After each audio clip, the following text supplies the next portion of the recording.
Support for Disrupted comes from the Connecticut Office of Film, Television, and Digital Media.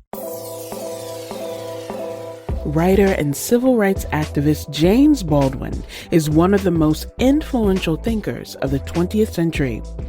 Baldwin's first novel debuted in 1953, and it was called Go Tell It on the Mountain.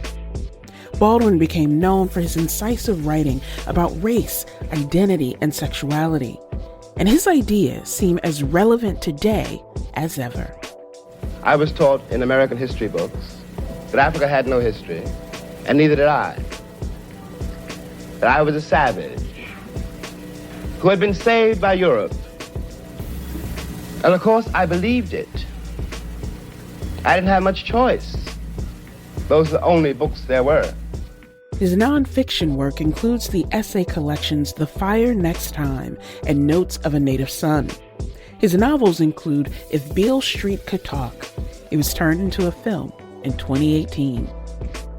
But Bonnie had decided on a whole new view. You see, he had found something that he wanted to do. And this saved him from the death that awaited the children of our age. And though it took many forms, the death itself was very simple. And the cause was simple too. The play Citizen James, or The Young Man Without a Country, attempts to capture Baldwin at a pivotal moment in his life, right before he leaves the U.S. to move to Paris. White America is trapped in a lie too. But that does not mean I have to stay in it with them until I go under.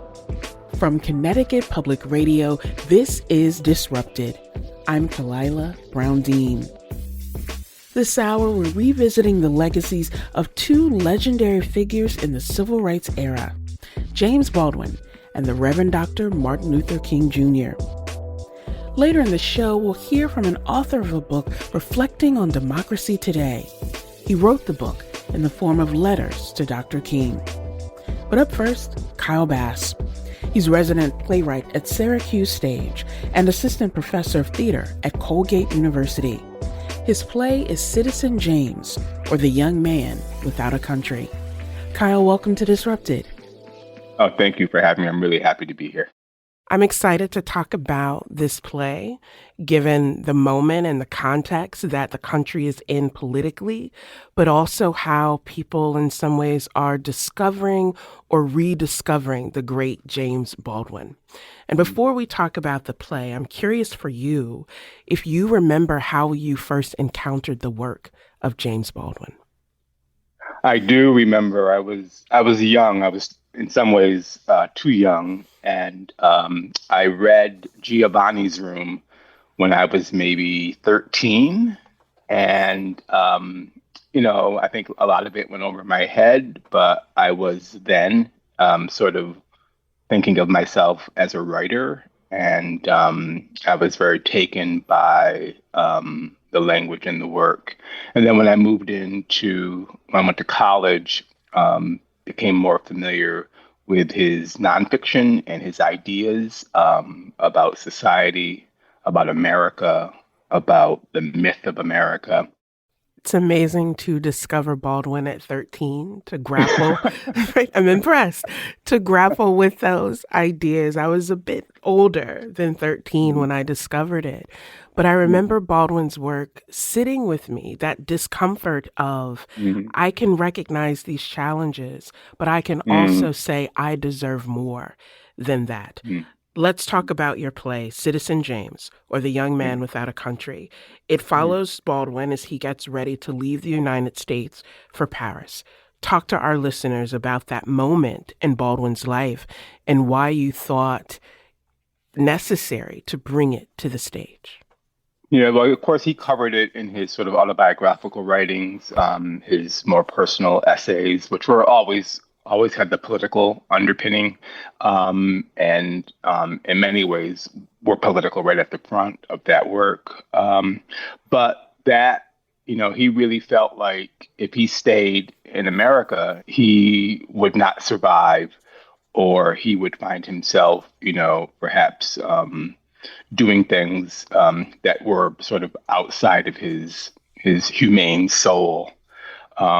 So I was really interested when I was commissioned to write the play by Syracuse Stage. I was interested in looking at James Baldwin before he was James Baldwin, sort of writ large, right before he became the figure we're talking about right now. So in the play, we meet him at age 24. It's 1948, excuse me, and he is about to leave the country because he has no place here.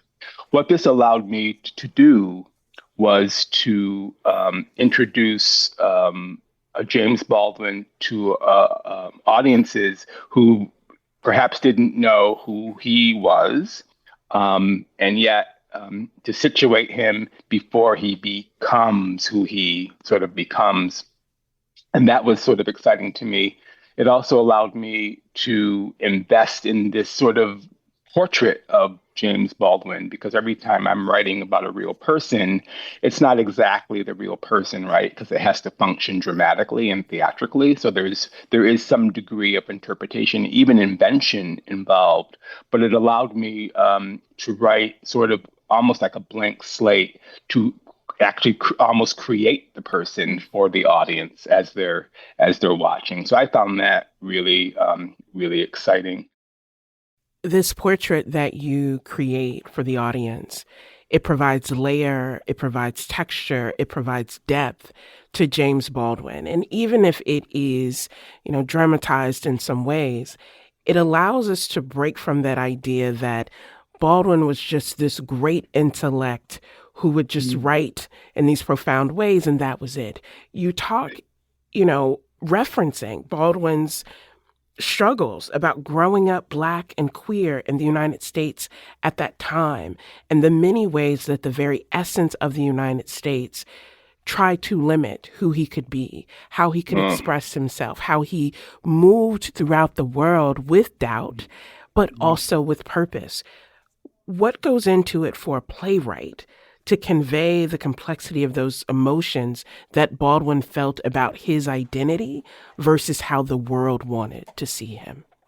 Well, that's that's the tension in the work, right? How he sees himself and how he's being viewed and treated by the world. And here I will say, and in this case, the world is the United States of America, because that's what that's what he knows. So one of the things I do is I do sort of highlight or sort of turn up the volume a little bit on the queer aspect of his identity. Baldwin didn't address that a whole lot in his sort of early works, and even sort of like in his life, sort of attach himself to sort of gay or queer movements. I do that in the play a bit. Partly it's political, partly because I had obviously the knowledge of his sexual identity, partly because we're in a space right now where all kinds of identities and how we talk about identities and the complications of identities are out there. So I wanted to bring that sort of to the fore. Early in his life, clearly he was thinking about it. Clearly he was behaving on it. Clearly this was part of his world. So even though perhaps some of his early works and statements were sort of silent or ambiguous on it, I wanted to make it just a little clearer for a contemporary audience. Let's talk about the setting of the play. It takes place in LaGuardia Airport. There are zodiac signs on the ceiling and a white guard nearby. There's so many layers to this. This is why I can't wait to see the play. White guard nearby that the audience can't see. Talk to us about the setting and how that particular setting helps amplify this work for you. Yeah. So here we have a Black figure at threshold, right? So that LaGuardia theatrically becomes a kind of liminal space, right? Where he is sort of between places. He's never been out. He's never been outside the country, and yet he's standing sort of at the precipice where he's going to go leave the country, and perhaps he doesn't even know it, but he's setting himself on the trajectory to become the person, the important world person that we are talking about right now. So I love this idea of that space of transformation, that space of leave taking, that is journey making, that is also self making, the possibility of that. Um, in my play, I make, my assumption is that he's never been on an airplane, right? And I think that's actually true. And so he's in LaGuardia. It has a sort of opulence about it that sort of aviation at that time did. You sort of got dressed up and you flew. And so that space becomes important. Those zodiac signs that's real. That's how LaGuardia did have that sign up, those signs painted on the wall. And so he addresses that in the play. And so there's sort of a mysticism that comes in as well, which I think is in juxtaposition to his sort of spirituality. But the openness he has to ideas about how we're formed through myth, I think is important there. And then there's the white guard that he can see that we can't see, and of course represent sort of the ever-present gaze and suspicion of white America upon Black people and Black bodies. He and the guard is sort of always present. The play takes James's attention back to him, and then it comes away, and then it goes back to him. But ultimately, the guard is also there as representative of the citizenry of the United States, of which James Baldwin is technically, right, but effectively not. Coming up, more with playwright Kyle Bass. He'll share how writing a play about James Baldwin changed him. And later, we'll hear one academic's meditations on democracy and the Reverend Dr. Martin Luther King Jr. This is Disrupted. We'll be right back.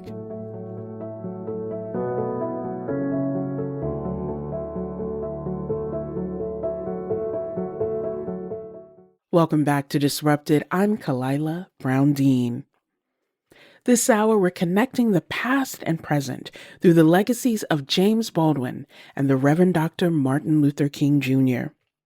Kyle Bass is the playwright behind Citizen James, or The Young Man Without a Country. Here's more of my conversation with Kyle. There's a moment in the play where James Baldwin is talking about Black people who were murdered in 1948. Mm-hmm. How did you think about creating that scene? And it's not just the emotion of that scene, it's the power and the connection and the relevance, even now in 2025, as we are approaching the 5-year anniversary of the murder of George Floyd. Talk to us about that power. Mm-hmm. I just got chills just now because before I came on to talk with you, I was working on a play that I've been commissioned to write called The Floydians. And it's about a group of young people who are going to commemorate the 5-year anniversary of the police murder of George Floyd by creating a religion around George Floyd. And when I was writing Citizen James, I was commissioned to write it in 2019. So I began my work in 2019, but I really began in earnest. Like I was really in my drafting process in 2020. And we all know what kind of year that was. And while I was writing it, the police murder of George Floyd happened. And so I was enraged. I was heartbroken, but mostly enraged. And so the piece carries that. I write a lot about the past. I set my plays in the past quite frequently. But the question always is, why am I writing about the past, and how does the past speak to our present? And that's really, I'm always looking for that, that sort of tension. But obviously the ongoing destruction of the Black body in this country, whether it be through citizen on citizen or police on citizen, that has been with us from the very beginning of our presence here in this country. And so that litany of names is real. I did the research. That's the list of people, particularly Black men, that were cataloged, who were killed by, police mostly, or white citizens exacting their rage and vengeance out of that time onto Black people.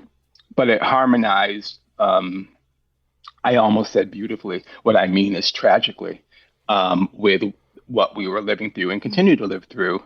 And I wanted to not sort of have to force it. I didn't have to make it up. I didn't have to make up the connection. I didn't have to make up the relevance. I didn't have to make up the harmony. I just had to look at history, and there it was. And here we are. And it's not repeating, it's continuing. Yes. That's the point I'm trying to make in that play with that litany of names. And it's a long list. It's a long list, and it is dreadfully long and tragically incomplete.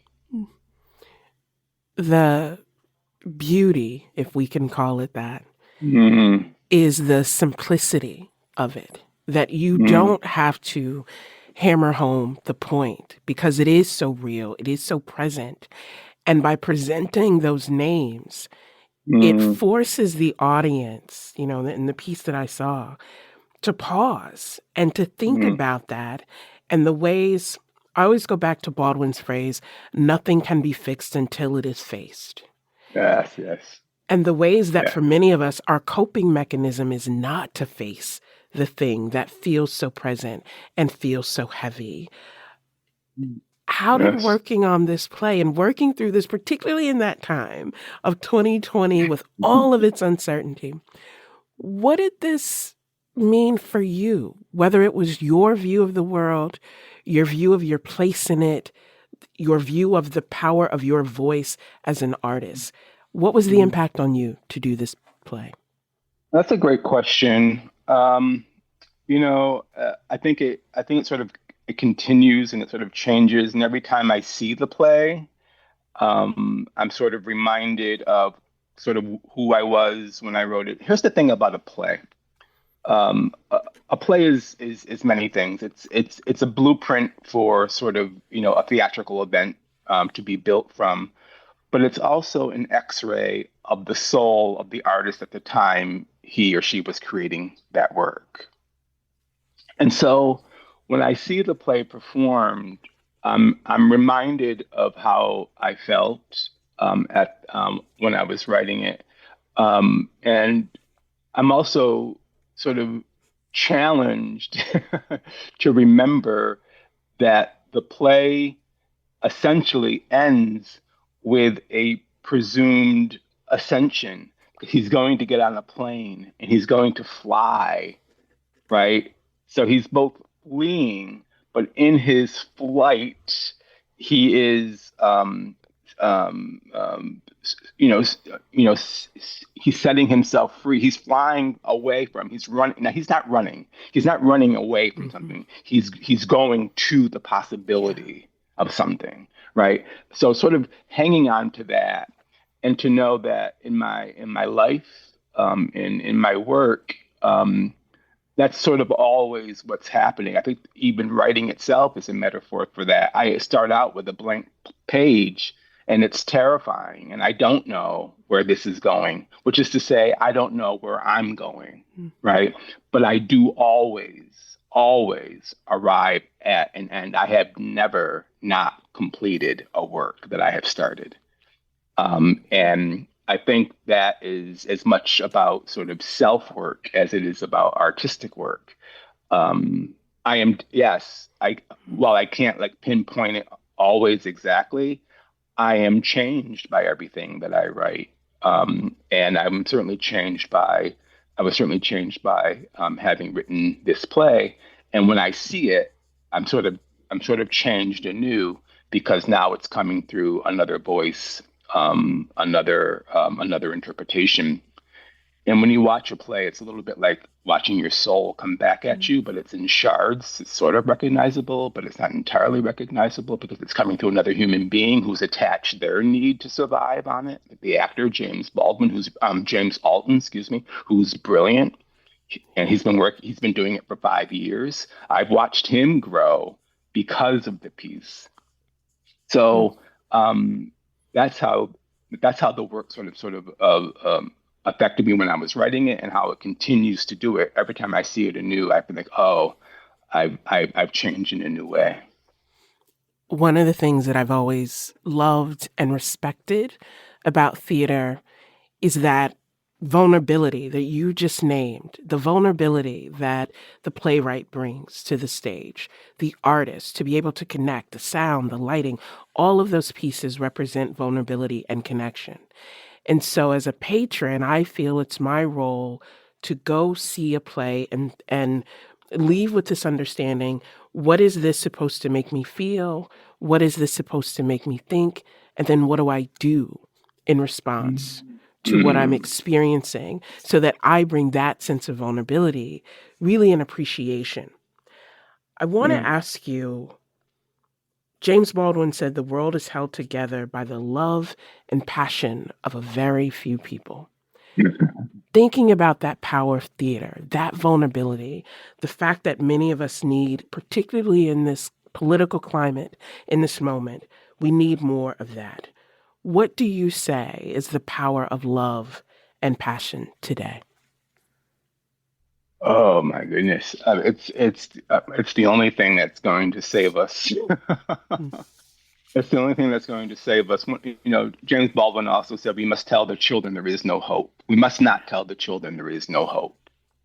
And I think ultimately he did have hope, and it was based in power. It was in love, and the power of love, and the power of compassion.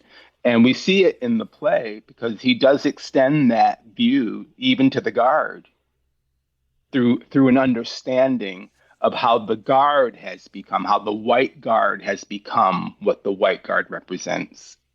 That was his great ability, and partly his great sorrow and suffering was because he loved and loves America. He loves the idea and the possibility and the potentiality of it, right? And if only we could look ourselves honestly in the mirror as a nation, right, to get past the myth and get to the truth, only then were the possibilities that, in Baldwin's ideas, that love and compassion could save us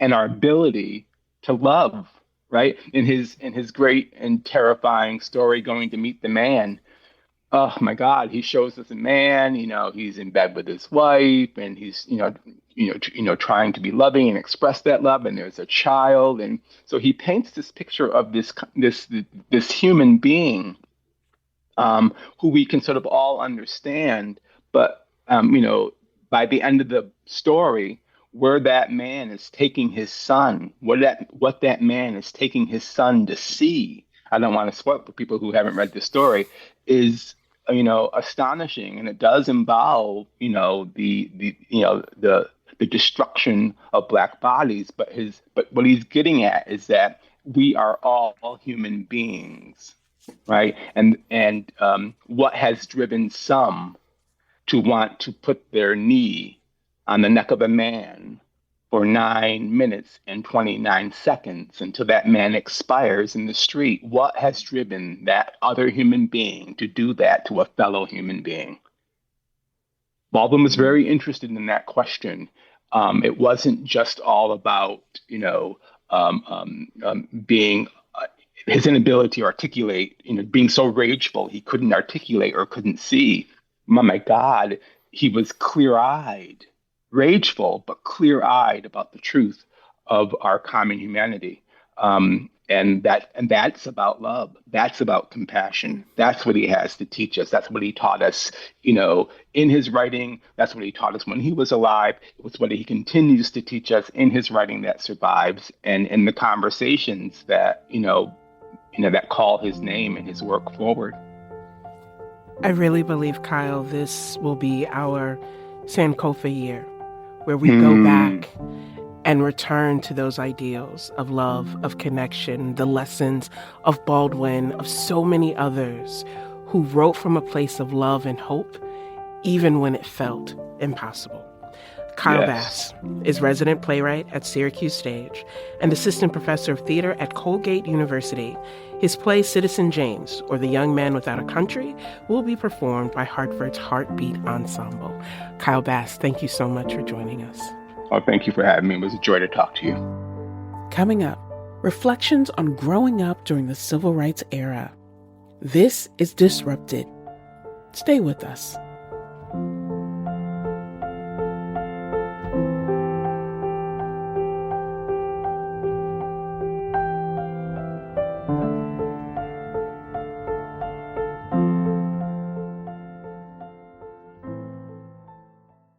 Welcome back to Disrupted. I'm Kalila Brown-Dean. This hour, we're thinking about figures like James Baldwin and the Reverend Dr. Martin Luther King Jr. and what they mean today. Randall Maurice Jokes is one person who spent a lot of time thinking about Dr. King's legacy.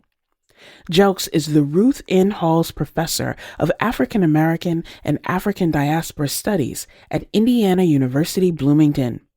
He's author of the book Letters to Martin, Meditations on Democracy in Black America.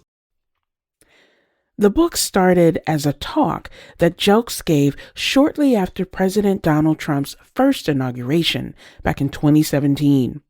It puts Dr. King's ideas in conversation with present-day political questions. Professor, it's great to have you on the show. It is wonderful to be here. I want to talk about your work because as an historian, as a griot, as a commentator, you really help us understand the nuance and context, not just in terms of what people are experiencing right now, but the historical trajectory that gets us to these places. But before I talk about the work more broadly, I want to focus on this book, Letters to Martin. It's a series of essays on democracy. It's addressed to the Reverend Dr. Martin Luther King Jr. And in the prologue, you say that this began as a series of talks or a talk you gave at what was then Elmhurst College and is now Elmhurst University. Talk about that talk and how it led you into writing this series of essays that is now the book. Well, I was coming to talk to, of course, undergraduates and some graduate students and general audience, but most of the audience wasn't born when King was alive. None of them could really knew the context of it. And I judged the audience because of teaching that I had to make this a much more intimate portrayal. And so I decided to use in my talk for them, write it as a letter. And people don't write letters anymore after email and particularly after text messaging. And so I wrote it as a letter, so to write about what he dreamed about, what they might dream about. And they really responded to that. And I said, well, let me continue this effort. You talk about the fact that you were born 10 months after the start of the Montgomery bus boycott, and you write about visiting Dr. King's gravesite. What did Dr. King mean for you as a young person growing up in this really pivotal era in American history, but also as a time as you were trying to be a child and figure out your own sort of pathway? What did Dr. King mean to you? Well, Ruby Bridges is 2 years my senior. And I write about hearing the adults discuss, that this child is made to go to the school, or the decision is made to go to the school as a symbol. And all of those became it was so intimate a part of my life. The New Orleans park, Audubon Park, a wonderful zoo and park. Their swimming pool, not far from where we lived, closed down from roughly 63 to 69, so it wouldn't integrate. So these are things are important to me, but more important to me in that era, although I was a reader and other stuff, I was more concerned about Willie Mays and baseball than the civil rights movement. But this was a topic that I could not escape. I lived near the segregated black Y, the colored Y, as it was called, the YMCA, and this is where so many meetings were held about civil rights movement, and not far from Zion Baptist Church, where Abraham Lincoln Davis, A.L. Davis, was the pastor who helped form SCLC. So it was all around me. So, but more or less in my childhood, I was really thinking about Willie Mays and the cute little girl Sherry, who I sat next to every day in school. There is, I hope our listeners can hear this. Yeah. There is a smile that crept over your face as you were talking about this cute little girl, right? But also the memory that even as a kid who just wanted to care about baseball, Right. It was inescapable. The realities of Right. It was all in front of you, no matter what you did. Of course, I'm probably the last of that generation lived in these intact Black communities where there were the poor, the working class, and what we call middle class. Most times, two parents had a job, and that made you middle class, and a car.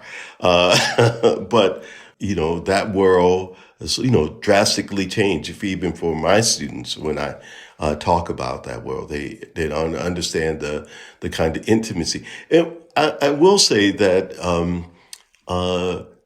that in the South, and I don't know about your South, because Souths are kind of different, but in my South, Black and white people live very intimate lives. I mean, really around the corner from each other and down the street, and which made it all the more confusing to me as a child, what was going on around me, because I knew, my grandfather was a gardener, so I knew a lot of families, and they seemed to be warm and kind to him and to me when I was dragged to work with him. So it was always a very confusing thing, because there was a much more shared culture in the South than it was when my mother and my parents were divorced. My mother and I moved to Chicago, and then I discovered, well, this is a whole different world, because I had come from a culture where people ate the same foods and communicated in a way. Yes, there was a hierarchy and there was segregation, but it was something shared about that in the Deep South as well. Professor, we are on the cusp of recognizing what will be 5 years since the murder of George Floyd. What will be 5 years since the real zenith of the Black Lives Matter movement, and all of the ways that it challenged some of those notions.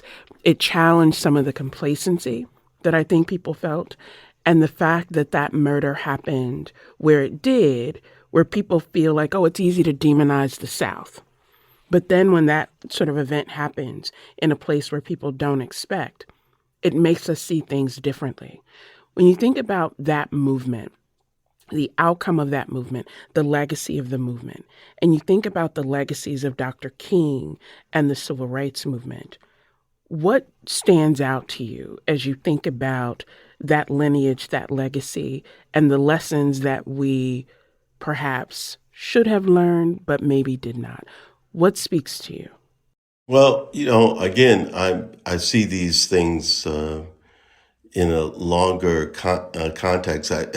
I think about the 1930s, the Scottsboro Boys case. I think of the kind of the riots that ensued in Harlem over police brutality.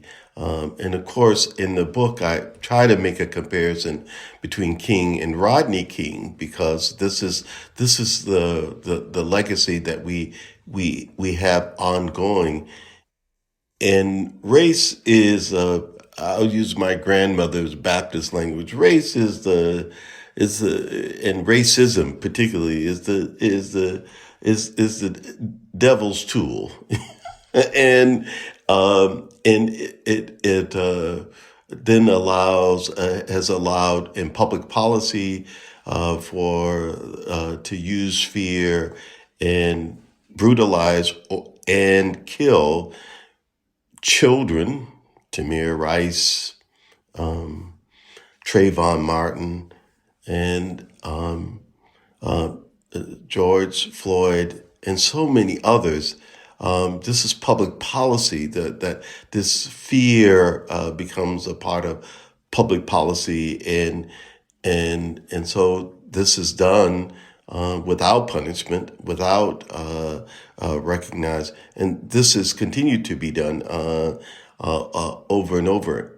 That is the great danger of the Trump administration. It is the public policy that demonizes wholesale groups of people. That's the real worry of that era. But Black Lives Matter, I gave a talk.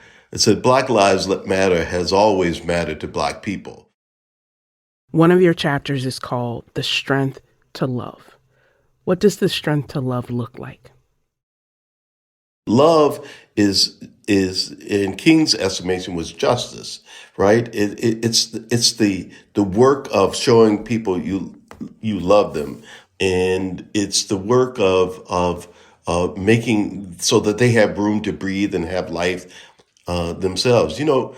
Back to George Floyd. The thing is, I can't breathe. And most people are suffocating. Poverty suffocates you. Other kinds of things, sexuality may suffocate you. So opening up the doors so people can breathe and have some life is love to me. And it's love in action. And it's loved by proposing the fairest public policy one can propose. That's love, and that's what I was trying to get at. Love is not just simply romantic love. We all love that, and and I love a good love story as anybody else. But we even know in romantic love that there can be people who dominate one another, and that really isn't love. The other concept you talk about in this book quite a bit is hope. And you write in the book, democracy requires continuous cultivation of hope, which first must be internally plowed. What does hope mean for you today? I'm hopeful when I see young people who are lucky enough, and I always tell them they're lucky. If you have people who love you, right, care about you, and whatever you take up, they're going to try to be there to support it. That is an amazing act, something that we don't ask for. We didn't ask to be born in the homes we are born in, and also I was lucky enough to have these Southern grandparents, and who could drag me to these little spaces where they were born, and for them, the birth of me, my cousins, my siblings, that was hope for them, and they always express that we have hoped when we graduated from college. Oh, this has been our fervent hope and prayer. And that, I assume that came from a long line of people saying that same thing. And what I hope, I tell my adult children now, I hope you build a better world. And I have two grandsons, 6 and 8, and I tell them, I hope that you will treat your friends well at school, and I hope that you will live in a more peaceful world. And you have to make that happen. And so that's hope. It's not fantasy. I'm realistic about the horrors, and of the world, but we have to keep saying that to the next generation. There is something you are capable of, that you are capable of caring for your community, and you have the power to do that. I think that is the real legacy of Dr. King, this affirmation that the next generation is entitled to hope, that they are entitled to love and to be loved, and to build communities and spaces where that can be true. So we thank you for reminding us of that as we navigate what may come. Yeah. Randall Maurice Jelks is the Ruth Inhalls Professor of African American and African Diaspora Studies at Indiana University. He's author of Letters to Martin, Meditations on Democracy in Black America. Thank you, Professor. Thank you so much for this opportunity, and blessings to you in the new year. We'll provide a link for more information about Heartbeat Ensemble's performance of Citizen James, or The Young Man Without a Country. You can find it on our website at ctpublic.org/disrupted. Disrupted is produced by Kevin Chang Barnum, Robin Doyon-Aiken, Meg Fitzgerald, and Meg Dalton. And you can listen to all the previous episodes of Disrupted by finding us wherever you get your podcast. And you can listen to new episodes every Friday at 9 a.m. From Connecticut Public Radio, this is Disrupted. I'm Kalila Brown Dean. Thanks for listening.